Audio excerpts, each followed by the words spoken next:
We just got off a 14-night Celebrity cruise in Concierge Class, and there are some things that Celebrity isn't telling you.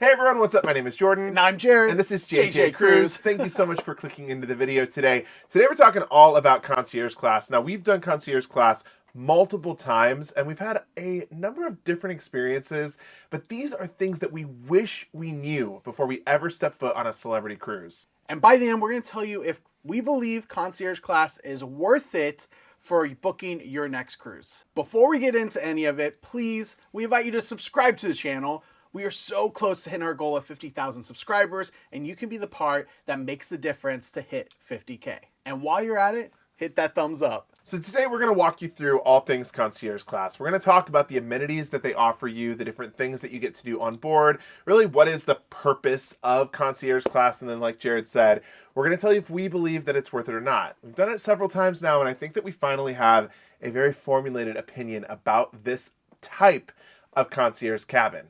But we should probably start by telling people, what is a concierge cabin? Well, that's part of the problem, right? Most people, when they look at Concierge Class, they think that it comes with a boatload of amenities, very similar to that of Aqua Class. Now, if you're not familiar with Aqua Class is pretty finite in what it offers. It gives you access to Blue Restaurant, which is a specially exclusive restaurant just for those in Aqua Class. You also have access to the spa, the thermal suite, whatever it may be called, on board your cruise ship. And then some upgrade and room amenities that's about wellness, fitness, and health. Another thing that people typically get Concierge Class on Celebrity confused with is Concierge on Disney. Now, Concierge on Disney is their highest level. It's like their suites area or their suites neighborhood on their ships. So I know that I've had multiple conversations with clients and those of you at home just explaining that Concierge is not, in fact, a suites category or a part of the retreat. It is your standard balcony or infinite veranda room if you're on the Edge class with a few extra perks. So the first perk when you're getting to your cruise on embarkation day is supposed to be priority boarding times so you can go to a special embarkation day luncheon. What they don't tell you with Celebrity is this is not a separate lane. This is not a suites lane. This is not any type of expedited boarding. This is just priority boarding times. What that means is if you check in within the first days or so of check-in, you're supposed to have some of the earlier check-in times available as opposed to the later ones that most people get coming in at 2 or 3 o'clock in the afternoon. Earlier times are supposed to be better so that way you can make your embarkation day lunch. Now, we have talked to Celebrity about this in length because we have done Celebrity Concierge Class many times, and often we have not checked in within the first 24 hours that it opens, and we get like a 12:30 or 1 o'clock check-in time. That means we're showing up at the port at that time, and typically the concierge lunch ends at 1:30 or 2. So there's been at least 2 instances where we have missed our embarkation meal because we weren't able to get the correct time. We're not exactly sure how the system works. It is a part of the list when it says Concierge Class benefits, but for us, we don't always see that coming true. Of course, Celebrity is usually great at getting you in quick, checked in quick, but for some ports, like Southampton for us, it took a lot longer than the usual, and that's what led us to be, well, past the luncheon time. When we have gotten to go to the lunch, it's typically very good. The food is a little bit elevated. It is in one of the main dining rooms. This last time I enjoyed a really good short rib that was really just like falling off of the fat. It was very delicious. The food is very good at the concierge lunch, and it is really nice if you are able to get there. After you've enjoyed your lunch or didn't make it in time, you go to your stateroom, and that is where the upgraded and in-room amenities are. But what are those upgrade in-room amenities, and are they something that is consistent with the past in years past? Well, that is another thing that we have heard from a lot of people at home.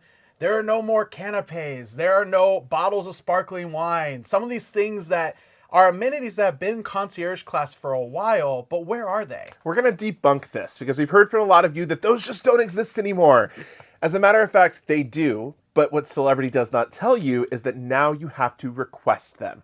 You have to request your bottle of sparkling wine. You have to request your daily delectable delights, which is now what they call them. And if you don't specifically talk to your stateroom attendant about these things, you would never know that they actually even existed. Now, if you go into your stateroom, you usually have a nice gold concierge class flyer. Be sure if you have one of those or you don't have one of those, get one of those, because it should tell you every single amenity that you are paying for your cruise. And don't be shy, because this is one of those things that we hear all the time where people didn't get this on day one or they never saw it. And so they didn't know and they missed out on amenities. You're paying for these amenities. You want to use them. A couple of other amenities that you get in the room with Concierge Class is upgraded soaps and lotions. C.O. Bigelow is the collaboration there. We actually really enjoy using those soaps and lotions when we're in Concierge Class, as well as a pillow menu, which I personally love. You also get some other amenities that aren't that far off from what you get already, like bathrobes and towels that are upgraded. You might get some binoculars or an umbrella, some of the things that you might find in other classes of staterooms as well.